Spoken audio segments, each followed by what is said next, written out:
জানে সমাধান সমাধান চাও যদি জীবনে মরণে ফিরে চাও খুঁজে নাও চোখ রাখো কোরআনে সমাধান চাও যদি জীবনে মরণে ফিরে চাও খুঁজে নাও চোখ রাখো কোরআনে সমাধান। আসসালামু আলাইকুম। এখানে আল্লাহ মানুষ সকলেই উপস্থিত আছেন এখানে আপনাদের সামনে আমাকে কিছু বলার সুযোগ দেওয়ার জন্য আমি ধন্যবাদ জানাচ্ছি আমাদের ইসলামী আন্দোলন যুব আন্দোলনের কর্তৃক আয়োজিত আজকের এই অনুষ্ঠানের সম্মানিত সভাপতি মহোদয় সহ অন্যান্য যারা আছেন এবং আজকের প্রধান অতিথি আমাদের মুফতি সৈয়দ রেজাউল করিম চরমনায়ের পীর সাহেব মহোদয় অল্প সময়ের মধ্যে এখানে উপস্থিত হবেন, তাকেও আমি সালাম জ্ঞাপন করছি এবং অন্যান্য সকলে যারা আছেন সকলের প্রতি সালাম কৃতজ্ঞতা প্রকাশ করছি। এবং আজকের এই সমাবেশ যাতে সফল হয়, ইতিমধ্যে হয়ে গেছে, আজকের আবহাওয়াটাও আল্লাহর রহমতে ভালো আছে এবং সুন্দরভাবে এই সমাবেশটা যাতে সমাপ্ত হয় সেই জন্য আল্লাহর কাছে দোয়া চাচ্ছি এবং সকলের জন্য দোয়া প্রার্থনা করছি। আসসালামু আলাইকুম ওয়া রাহমাতুল্লাহি ওয়া বারাকাতুহু। যারা মনে করছে ক্ষমতায় গিয়েছেন ক্ষমতায় চলে গেছেন, যদি রক্ত দিয়েছি আন্দোলন করেছি, যদি নির্বাচন না হয় বিশ্বের চরমের খবরে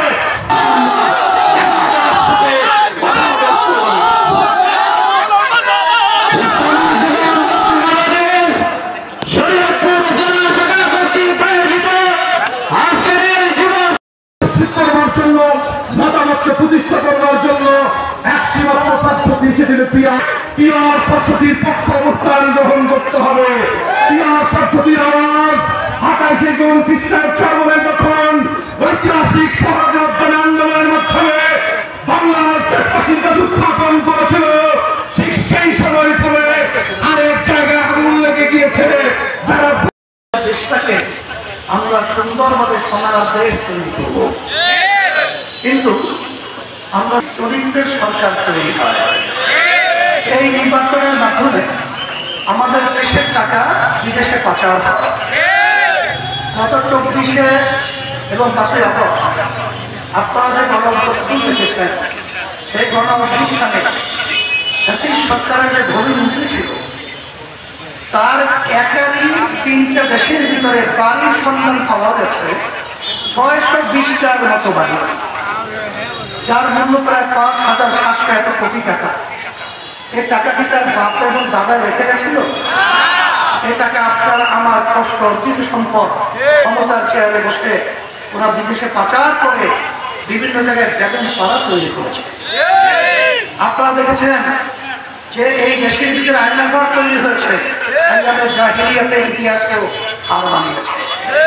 আপনারা দেখেছেন এই দেশের মধ্যে 72 আপনার 71-এ যে পরিমাণ মানুষ এই দেশকে স্বাধীন করতে গিয়ে জীবন দিয়েছিল, রক্ত দিয়েছিল, পঙ্গু হয়েছিল, তাদের লক্ষ্য উদ্দেশ্য ছিল, কিন্তু সেই লক্ষ্য উদ্দেশ্যকে বিলীন করে আমরা দেখেছি এক শ্রেণীর ক্ষমতায় বসে তারা বিদেশে তাদের এজেন্ডা বাস্তবায়নের জন্য কাজ করেছে। এর পরিবর্তন আমাদের কি করতে হবে? এই জন্যই আমরা পরিষ্কার বলছি, যারা দেশকে ভালোবাসেন, যারা ইসলামকে ভালোবাসেন, যারা মানবতার কল্যাণ চান, আমরা সেই আগের নিয়মে আমাদের দেশকে আর ধ্বংসের পথে আমরা আর ছেড়ে যেতে চাই না, আর ছেড়ে দেওয়া ঠিক হবে না। এই পরিবর্তনের জন্যই ইসলামী আন্দোলন বাংলাদেশ প্রতিষ্ঠিত হয়েছে 1987 সালে। আপনারা জানেন অদ্যাবধি পর্যন্ত, এবং যারা নাকি বিদেশের তাবেদারি করে এবং যারা নাকি বিদেশের এজেন্ডা বাংলাদেশে বাস্তবায়ন করে, যারা আমাদের দেশের সম্পদগুলো বিদেশে পাচার করে, যারা আমাদের সন্তান মা হারা করে, মা সন্তান হারা করে, এদেরকে পরিবর্তনের মাধ্যমে ইসলামী আন্দোলন বাংলাদেশ কখনোই তাদের ক্ষমতায় যাওয়া সিঁড়ি হিসেবে ব্যবহৃত হয় নাই। এই জন্য আমরা বলেছি যে পিআর পদ্ধতি, যেই পদ্ধতির মাধ্যমে আপনারা জানেন প্রতিটা ভোটারের তাদের ভোটের মূল্যায়ন হবে, ফ্যাসিস্ট চরিত্র তৈরি হবে না, এবং প্রতিটা দলেরই প্রতিনিধি সংসদে থাকবে। এর মাধ্যমে আমাদের এই দেশটা একটা সুন্দর দেশ হবে। আর এখানে আপনার কোনো দুর্নীতিবাজ, খুনি, চাঁদাবাজ তৈরি হবে না। এটাই হলো বাস্তবতা। অনেকে পিআরের ব্যাপারে প্রশ্ন তুলেছেন আমি বলবো 91টি দেশের মধ্যে পিয়ার রয়েছে, সেখানে আপনারা বিভিন্ন সমস্যা দেখিয়ে আসছেন, কিন্তু কোন দেশ কি পিয়ার ছেড়ে অন্য কোনো পদ্ধতিতে গেছে? যদি নাই গিয়ে থাকে তাহলে বুঝতে হবে যে এই পদ্ধতিটা সবার জন্যই কল্যাণকর। এর জন্যই আমরা দাবি করেছি যে পিয়ার পদ্ধতিতে জাতীয় নির্বাচন হতে হবে। আর সাথে সাথে বর্তমান সরকারকে আমরা বলবো যে আপনি এসেছেন, আপনি আমাদের সামনে কমিটমেন্ট করেছেন কি 3টা সংস্কার এবং দৃশ্যমান বিচার এবার জাতীয় নির্বাচন, কিন্তু আমরা দেখেছি এটা দৃশ্যমান না হওয়ার আগেই আপনি জাতীয় নির্বাচনের রোডম্যাপ ঘোষণা করেছেন। আমরা বলবো যে আপনাদের উপরে নিশ্চয়ই কোথা থেকে একটা অচেনা জিন সওয়ার হয়েছে। এই জিন সওয়ারের মাধ্যমে আমাদের বাংলাদেশকে আর কোথায় হতে আমরা বাংলা জমিনে হতে দেব না, পরিবর্তন করব।